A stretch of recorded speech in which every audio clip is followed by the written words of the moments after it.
ஹாய்ங்க. Friday evening குலதெய்வ கோயிலுக்கு போகலாம் அப்படிங்கிறதுனால வீட்டில் விளக்கெல்லாம் ஏற்றி சாம்பிராணி போட்டு சாமி கும்பிட்டுட்டு குலதெய்வ கோயிலுக்கு கிளம்புனோம். கிட்டத்தட்ட 1 வருஷத்துக்கிட்ட ஆயிடுச்சு.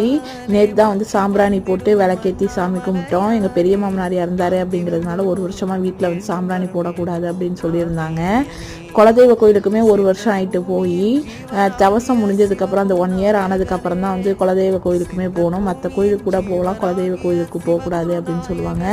அதனால் வீட்டில் வந்து சாம்பிராணி போட்டு சாமி கும்பிட்டுட்டு அதுக்கப்புறமா எல்லாருமே ஃபேமிலியாக தான் குலதெய்வ கோயிலுக்கு போனோம். எங்கள் வீட்டில் அதுக்கப்புறம் மாமனாரோட அண்ணன் வீட்டில் எல்லாருமே ஃபேமிலியாக தான் போனோம். போயிட்டு ஒரு 7 மணி ஆகிட்டு கோயிலுக்கு போகிறதுக்கே கொஞ்சம் தூரம் தான், ஒரு 10 நிமிஷம் தான் எங்கள் வீட்டிலேருந்து எங்கள் குலதெய்வ கோயில் பையநாட்டில் இருக்குது. அப்புறம் ஃபேமிலியாக எல்லோரும் போயிட்டு நல்லபடியாக சாமியெல்லாம் கும்பிட்டுட்டு அப்புறம் வந்தோம். நாங்கள் தான் லாஸ்ட்டாக கோயிலில் சாமி கும்பிட்டோம்.